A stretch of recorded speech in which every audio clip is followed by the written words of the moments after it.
o que são MCOs, mas pensa que quem tá nos acompanhando ali nunca viu essa sigla na vida. Falou, o que? MCO? MCO é um lanche do Mac? O que é isso? Explica pra quem tá em casa e obrigado por estar aqui novamente. Boa, Marcelão. Legal resgatar esse formato de episódio aí pra gente ajudar, né, o pessoal a contribuir no entendimento do que tá acontecendo no mercado, né? O episódio com o Danilo, sócio do Textor na Eagle, foi super interessante, né? Abriu vários dos temas ali e a ideia da gente abordar o tema hoje é justamente por isso, né? Porque como é um tema novo, um fenômeno relativamente novo no futebol global, surgem muitas dúvidas, né? Desde a sigla, né, que a gente usa aqui em inglês e vamos tentar portuguesar ela hoje aí, simplificar pra galera, até como funciona o relacionamento entre os clubes, né? Aspecto regulatório, conflitos de interesse, então tem várias situações aí que estão começando a ser endereçadas agora, que criam dúvidas naturalmente, e depois do episódio ali foram levantadas algumas bolas pra gente tentar cortar hoje aqui, ajudar a turma a entender melhor do que se trata os MCOs, que na prática, né, já entrando na resposta aí,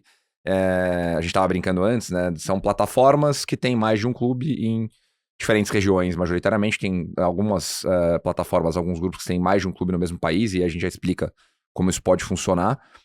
Mas na tradução literal aí a gente está falando de grupo multiclubes, né? Então, multi-club ownership quer dizer que eu comprei um clube de futebol, depois comprei o segundo, comprei o terceiro, e assim sucessivamente.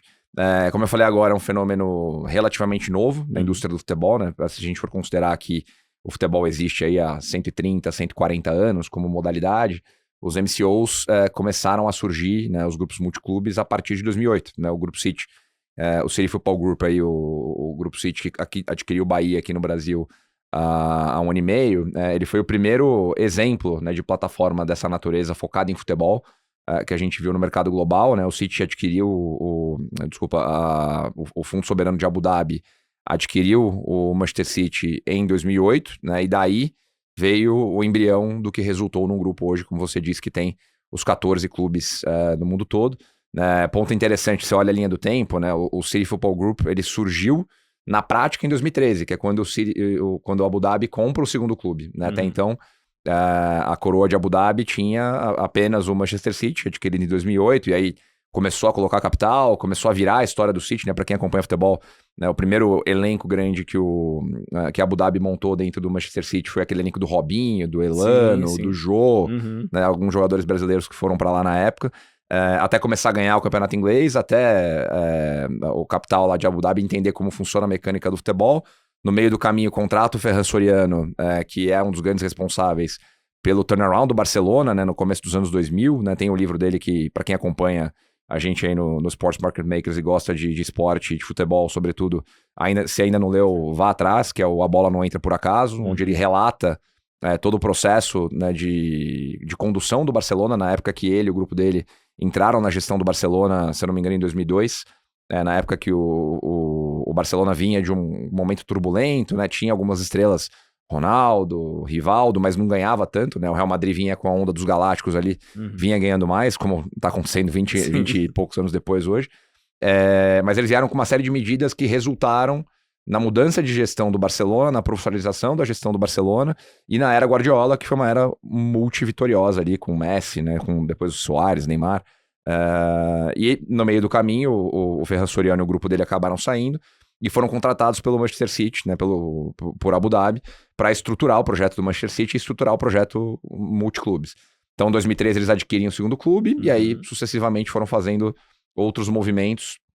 Eles não são donos majoritários de todos os clubes que eles têm, então isso também entra um pouco no detalhamento que a gente vai fazer aqui, né, de explicar que nem sempre o cara compra 100% das ações de um clube, ele pode ter uma participação, uma parceria estratégica, e construíram isso até chegar nos 14 clubes que eles têm hoje.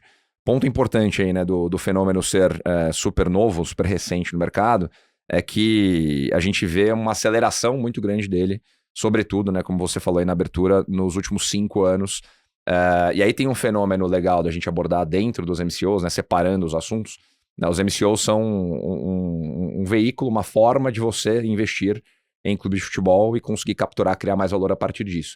Mas antes dos MCOs, você tem o fenômeno do interesse do capital privado por esporte acontecendo no mundo inteiro, né? Aqui no Brasil a gente já falou muito disso aqui, usando a lei da SAF como principal marco temporal ali, né? A partir de agosto de 2021, a aprovação da lei da SAF capital privado se tornou muito mais interessado em entender e investir em futebol, e isso vem acontecendo no mundo todo, né? A gente debate muito isso na Outfield, né? A gente vê fundos de private equity investindo em esporte no mundo todo, né? A CVC, que é um dos maiores fundos de private equity do mundo, Silver Lake, que é um fundo grande de private equity, vários gestores similares à Outfield no modelo de atuação, investindo muito em esporte e em equipes esportivas, seja nos Estados Unidos, seja na Europa, e isso resultou justamente nesse incremento grande de atividade que você falou aí no começo, né? Da gente sair no mercado de futebol das top 5 ligas europeias, que transacionava em compra e venda de clube ali seus 500 milhões de reais em 2018, para a gente transacionar 60 vezes mais, né? Transacionar 30 bilhões de reais em compra e venda de clube em 2023, isso só no intervalo de 5 anos. Né? Então, na prática, por que isso acontece? Né? A gente fala, cara, o investidor de private equity, ele tem um perfil de alocação de capital um pouco diferente do investidor de venture capital, né? Que a turma com quem o Thiago fala aqui no Market Makers, né? Venture capital, você está olhando para ativos que vão crescer mais rápido, que vão te dar um retorno maior.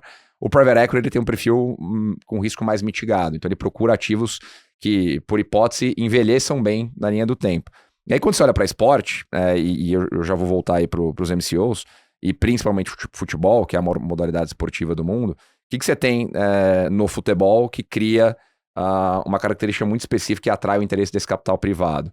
Primeiro, você tem a relação monogâmica, né? Então, eu já falei disso aqui num dos outros episódios. Você tem o Marcelo, corintiano, nasceu corintiano, vai morrer corintiano. Ele não vai comprar o produto concorrente, né? Ele não vai comprar a camisa do Palmeiras, ele não vai se tornar torcedor do São Paulo. Então você tem um relacionamento, né, no jargão do mercado financeiro, aí, o lifetime value, né? Quanto eu consigo explorar financeiramente na relação monogâmica que o Marcelo tem com o Corinthians e construir, capturar valor disso ao longo da sua vida inteira. Né? E em outras indústrias você não tem isso, né? No consumo, você compra o desodorante da Unilever, você compra o desodorante da Procter, e compra um carro da Hyundai, compra um carro da Toyota. Então, isso já é um primeiro ponto legal. Pô, tenho interesse em alocar capital nesse setor, porque eu entendi que o lifetime value tá lá, que o relacionamento envelhece bem. Aí entra o segundo ponto super interessante, que é a dinâmica em que a gente vive hoje, do ponto de vista de consumo de conteúdo e de atenção.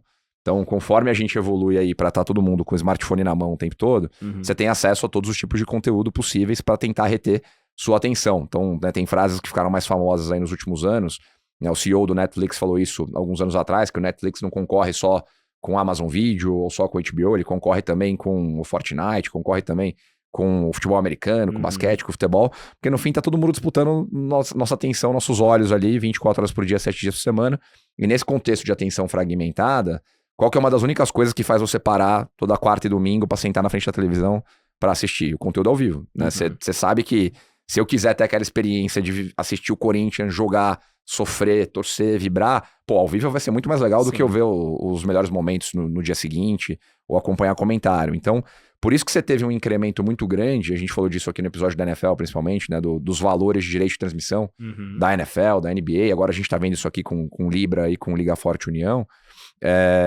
da valorização dos direitos de transmissão, porque do outro lado a emissora entendeu que, pô, se eu quiser ter o Marcelo sentado na frente da TV para eu poder vender anúncio, para fazer com que a conta feche aqui, eu preciso ter esse conteúdo, né, que é o conteúdo de futebol, majoritariamente no mundo todo. Então, o Campeonato Brasileiro tem uma valorização boa de valor, a Premier League teve uma valorização ótima de valor, exceto algumas situações bem específicas, o conteúdo de futebol ele valorizou muito nos últimos 10 anos. Então, o cara olha para a relação monogâmica, ele olha para um ativo o principal ativo em termos de rentabilização, que é o direito de transmissão, valorizando pra caramba.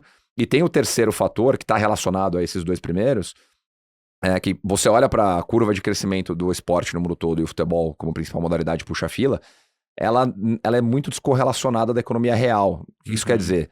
Se o PIB está crescendo 20%, o PIB está caindo 20%, o Marcelo continua consumindo Corinthians, né? O torcedor continua na relação dele ali com o clube, como a frase famosa do Nelson Rodrigues lá, que o futebol é a coisa mais importante entre as menos importantes.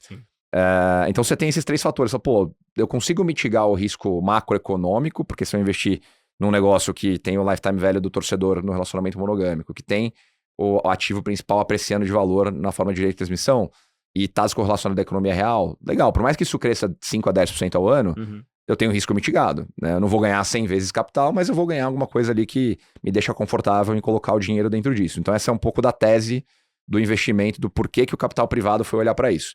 Quando o cara começou a olhar para isso, há 10 anos atrás, esses investidores que eu mencionei alguns nomes aqui, Falou, legal, mas qual que é o veículo para eu fazer isso? Eu vou comprar uma emissora de televisão para participar disso, eu vou comprar uma agência que compra direitos e vende direitos, eu vou comprar um clube de futebol, né? E quem começou a olhar para comprar um clube de futebol, olhava para isso e falava, cara, eu tenho uma dor muito grande para aprender a operar um clube de futebol, porque é um negócio muito específico no dia a dia, desde a formação, você está lidando com crianças dentro da sua operação no dia a dia, no sub-11, 13, 15, 17, 20.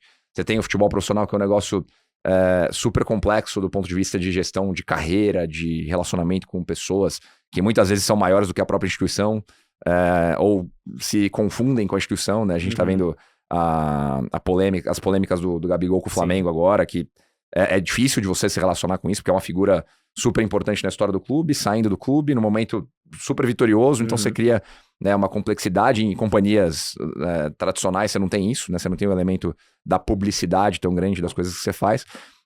Então tem uma complexidade muito grande de você conseguir operar um clube, entender como operar um clube.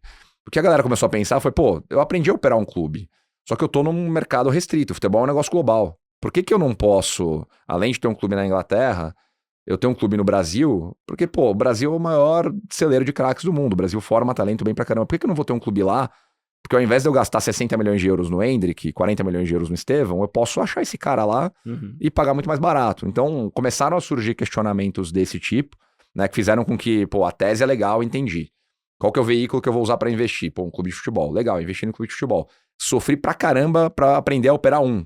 Pô, será que eu não consigo replicar esse aprendizado pra operar 2, 3, 4, 5 e fazer a sinergia operacional entre essas coisas clicar e funcionar muito melhor? Então, por isso que eu fiz essa explanação mais longa aqui. Primeiro, para contextualizar do porquê que o capital privado está olhando para isso. Segundo, do porquê que o cara escolheu o veículo clube de futebol para investir. E terceiro, do porquê que ele escolheu investir em mais de um clube de futebol. E aí tem uma série de fatores que a gente vai falar aqui que explicam para onde os MCOs estão indo e que tipo de vantagens eles têm versus um clube que esteja sozinho aí na estrutura, né?